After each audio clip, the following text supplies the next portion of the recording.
Hello everyone.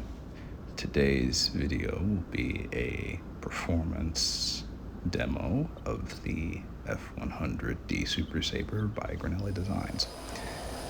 Most of the impressions that people seem to have of it is that this is a 50s era ground pounder, and while most folks are correct that it is a 50s era airplane, of course, this jet started off as an air superiority fighter before it was retasked to do air-ground stuff for reasons that are best shown rather than told. So to that end, I'll be publishing some historically accurate mission footage, which should kind of fill in the blank for most of you guys and girls out there on why the F-100 transitioned to mostly an air-to-ground role, even though it started as a air superiority aircraft. So in that vein, I'm going to do a performance profile that was originally used in an F-100A.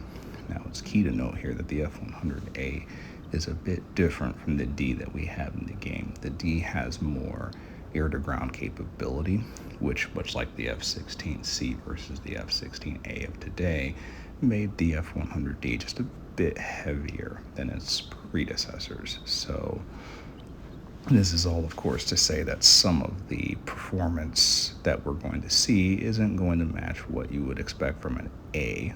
However, I think we can get a little closer to, even so, I think we'll get close enough to probably surprise some people on what this jet can do with what it has. So we've got wing rails as well as Sidewinder rails equipped. So this is a pretty realistic setup. We also have just under a half a tank of fuel in car terms. So we've got some weight on the bird, but we'll make it work.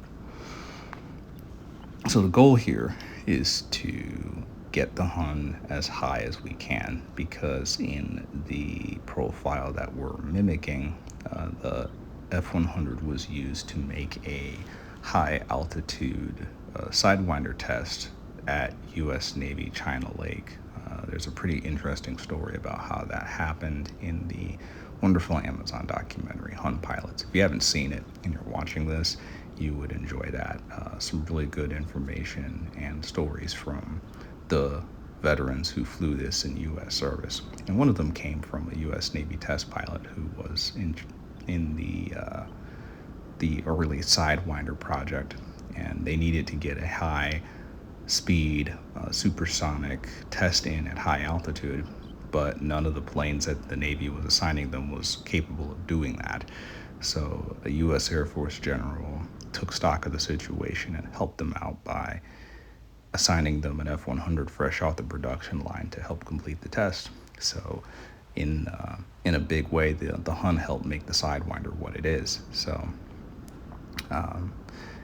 the goal here, again, we're trying to get this jet as high as we stably can. So we went up to altitude, got as fast as we could, then we're going to dive down. Now we're going to pull about 55 degrees, which is pretty steep. The profile that was used in the F-100A was 60 degrees.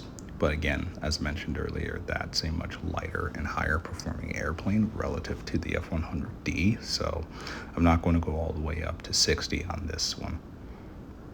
Well, we don't get close to 50,000 feet. We are getting pretty dang high. And again, probably going to surprise some folks who thought this was just a 50s mud mover that could kill a radar with a shrike or two, because look at this. We are pretty high up. Now, I will say the handling of the Hun at this altitude gets a bit squirrely. You can see we're buffeting here because if I pull the stick much higher, we're going to just yaw the heck out, and that's a wrap. But that's Laughlin over there in the distance. Yeah, she can get up here if you really need to. And some of the accounts from the Air National Guard pilots were that they would do this in their Huns. They would fly as high as they could, because many of the planes they were flying, like the F-15 and the F-16, or I should say planes they were fighting, like the F-15 and the F-16, They wouldn't expect to get dived on by, from their perspective, an ancient warhorse like this. And yeah, so as far as applicability to multiplayer goes, it's probably going to depend on the technology level of your opponents. If you're up against people in MiG-15s, the upcoming MiG-17, you'll probably be okay, but doing this obviously is going to put you on the scope of a lot of people with radars, and you can't defend against a radar missile in this airplane. So it might be applicable for certain scenarios, but it is just something I wanted to share because, again, the messaging I'm seeing is that this is like mainly a ground pounder, and no, it can pound the ground. It was known for doing that. But the F-100 really is a steampunk F-16 in that if you need to do air-to-air with it, you can certainly do it if you've configured it for that mission. And if you need to knock down a few bombers or high-altitude airplanes, the Hun will do it. So hopefully this presentation and demo opens some eyes to what the Hun can do. Thank you all for watching.